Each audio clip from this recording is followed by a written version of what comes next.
What if I told you the biggest mistake you're making with your blood sugar has nothing to do with what you eat all day, but everything to do with what you do right before your head hits the pillow? We're about to dive into 4 simple habits that could completely change your mornings for good. Seriously, think about it. We focus so much on carbs and exercise and getting our medications timed just right, but those last couple of hours before you fall asleep, they can either set you up for a perfect morning number or a frustrating spike that just throws off your whole day. So let's break down how you can take back control of those crucial hours. Okay, let's just start with this number because it's a big one. A major study in diabetes care found that people who adopted just a few specific bedtime habits had 62% better blood sugar control than people who didn't. Now, that's not a tiny little tweak. That is a massive life-altering difference. So who's the main villain in our story? Well, it's this thing called the dawn phenomenon. While you're fast asleep, usually around 3 or 4 a.m., your liver just decides to dump a bunch of stored sugar into your bloodstream. For most people, it's no big deal. But if you have diabetes, that process can go completely haywire, and that's why you wake up with that frustratingly high number. And get this, it affects nearly 75% of people with type 2 diabetes. All right, so habit number 1.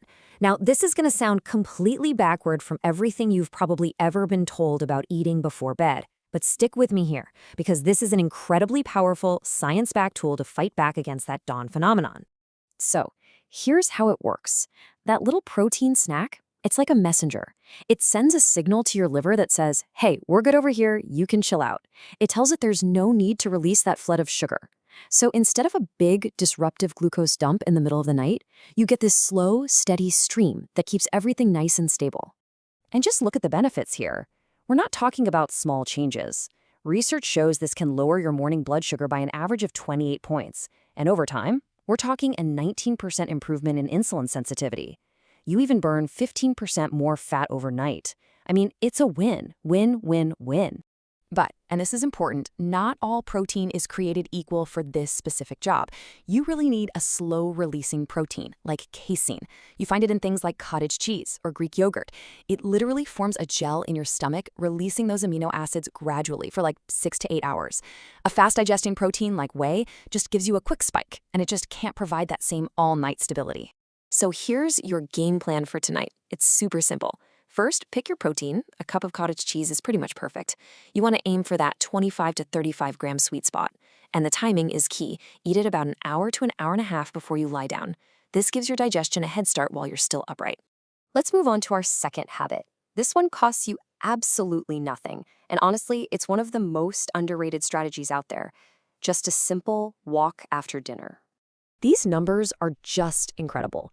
A walk literally takes the glucose from your dinner and shuttles it right into your muscles to be used for fuel, which can cut that post-meal spike by up to 30%. If you do it consistently, it can lower your A1c by nearly a full percentage point. And the benefits for stress and sleep, they're just icing on the cake. It's a total game changer. And the how-to on this is so simple. Head out about 30, maybe 45 minutes after you finish eating. Just walk for 20 to 30 minutes at a pace where you could still hold a conversation. The key here isn't to sprint, it's to do it every single night. That ritual is what really trains your body to become more efficient. Okay, on to habit number 3. And I'll be honest, this one might be the hardest for a lot of us. We have to talk about the hidden danger that's lurking in your phone, your tablet, and yes, your TV screen. Wow, I mean, this slide is just shocking. The blue light from our screens absolutely crushes your body's production of melatonin. That's the hormone that tells your body it's time to sleep. Just 2 hours of screen time can slash melatonin production by up to 85%. And melatonin doesn't just help you sleep, it's also crucial for telling your pancreas how to handle insulin overnight. And here it is, the direct link to your numbers. Scrolling on your phone at night isn't harmless. It can directly raise your morning glucose by around 18 points and make your body significantly more insulin resistant for the entire next day. You're basically starting the day with a huge handicap. So, what's the solution? It's what I call a digital sunset. 90 minutes before bed, all screens go off, period. No exceptions. This gives your brain the signal it needs to start making melatonin naturally.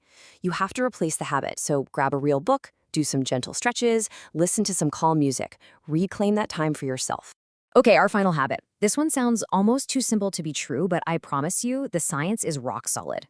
The temperature of your bedroom has a massive direct impact on your metabolism and your blood sugar. Now, this is really interesting. Just look at this direct comparison. By dropping the room temperature from a warm 75 degrees down to a cool 66, people in one study saw their insulin sensitivity improve by a whopping 31%. That is a powerful change that comes from just adjusting your thermostat. So how on earth does this work? Well, sleeping cool activates a special kind of fat in your body called brown fat.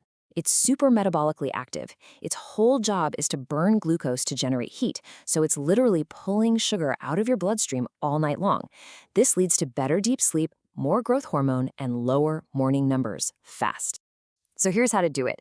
You want to aim for that sweet spot of 66 to 68 degrees Fahrenheit, or 19 to 20 Celsius. Use breathable bedding like cotton that doesn't trap your body heat. And here's a great pro tip. Take a warm shower about an hour before bed. As your body cools down afterwards, it sends a powerful signal to your brain that it's time for sleep. So we have our 4 habits, but the real magic, the true power here, doesn't come from just doing one of these things every now and then. It comes from the synergy, the power of doing them all together, consistently. Think of this as your complete 4-part nighttime protocol. The protein snack handles your liver. The walk takes care of dinner's glucose. The blue light shutdown protects your hormones, and the cool room optimizes your metabolism. See how they all work together? Each one makes the others even more powerful. And this is the result. This is why it all matters. People who consistently implemented all 4 of these habits, they saw their A1c drop by an average of 1.2 percentage points. Now, to put that in perspective, a change that big, just from lifestyle habits, is absolutely remarkable. That rivals the effect of some powerful medications. And hey, here's one more little bonus tip to really multiply your results. Keep the same sleep schedule 7 days a week. Yes, even on the weekends. Your body's internal clock just thrives on consistency. Going to bed and waking up at the same time every day can boost your insulin sensitivity by another 18%. So when you boil it all down, it comes to this. You have incredible power to influence your health in the hours you might have been overlooking. Your most effective tool for managing your blood sugar might not be in your medicine cabinet at all, but in your bedtime routine. So the only question left is, which one of these habits are you going to start tonight?